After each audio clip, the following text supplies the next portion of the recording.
Good morning বন্ধুরা, নতুন ভাগে তোমাদের স্বাগত জানাই। এই দেখো আমার পদকা কি করছে। পদকা সকালে উঠে পদকা বাজিয়ে আরম্ভ করে দিয়েছে। তোমাদের ওয়েলকামটা অন্যভাবে জানিয়েছি পদকাকে দেখি। তো আজকে বৃহস্পতিবার, আজকে আমার কাজটা একটু অনেক বেশি থাকে, ছুটির দিন আমার যেহেতু। দেখো ধোয়া হয়ে গেছে, এবার স্টেরিলাইজ করে নেবো। স্টিলের বাটি কিন্তু স্টেরিলাইজারে দেবো না, ওটা গরম জলে ফুটিয়ে স্টেরিলাইজ করা হয়।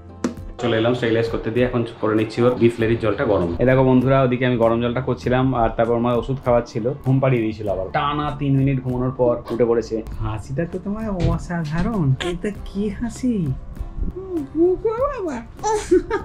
পদকাকে একটু আদর করে পরে চলে এসেছিলাম, অনেকগুলো কাঁচা জমেছিল, কাঁচাগুলো ঝটপট করে নিয়েছি। কি অলরেডি দিয়ে দিয়েছি, দেখে নাও। বিশাল 17 ইঞ্চি কাঁচা হয়েছে একটা, ওটাও কেটেছি।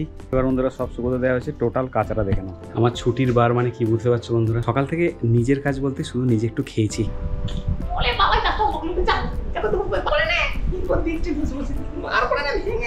বাবাকে অ্যাটাক করেছে, বাবাকে অ্যাটাক। ওদিকে দেখো কি দেখছে, দেখো আয়রন ম্যান থেকে বাবাকে অ্যাটাক করছে। বাঁচাও, কে আছো, মরেছি যে।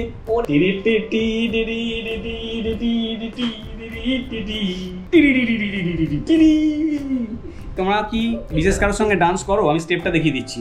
এরকম হাতটা নেবে, এরকম ধরবে, এই ধরলাম, ধরে এরকম তাকাবে, এরকম তাকাবে, তাকিয়ে কাচাকুচি করেছে, স্নান করে নিয়েছি, পদকার খাওয়া হয়ে গেছে। আজকে আমার একটা ছোট শ্যুট আছে, তার জন্য যেতে হচ্ছে। টিম মেম্বার যারা আছে তাদের দুজন এসে গেছে এখানে, দেখে নাও। দেখো বন্ধুরা, যেটা বলেছিলাম চলে এসেছি আমি। এরা প্রিপেয়ার করছে নিজেদের। আজকে আমি যথারীতি প্রত্যেকের কলেজ বলে আমার যে স্টুডেন্ট গ্রুপ রয়েছে পেলাম না, একটু লড়াই করতে হবে, বুঝতে পারছি। তো আজকে শ্যুটটা দেখে নাও। আগের যে আমাদের যে রাধারানী হয়েছিল, সেই রাধারানীর নতুন লুকটা দেখো তোমরা। এটা রিভিল হবে, তার আগে তোমরা অবশ্যই ভিডিওটা দেখে নিয়েছো। দুই দুর্গা স্বর্গের আলোচনা করতে করতে আসছে যে পরিস্থিতি খুব খারাপ, মুহূর্তে তো থাকা দায়।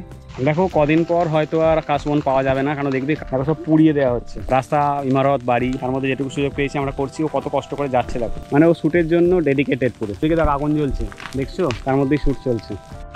এটাকে এইভাবে যাওয়া হয়েছে এখান দিয়ে, এত দূরে আগুন জ্বলতে দেখতে পাচ্ছ বন্ধুরা। কাশফুল সব জ্বলিয়ে দেওয়া হচ্ছে।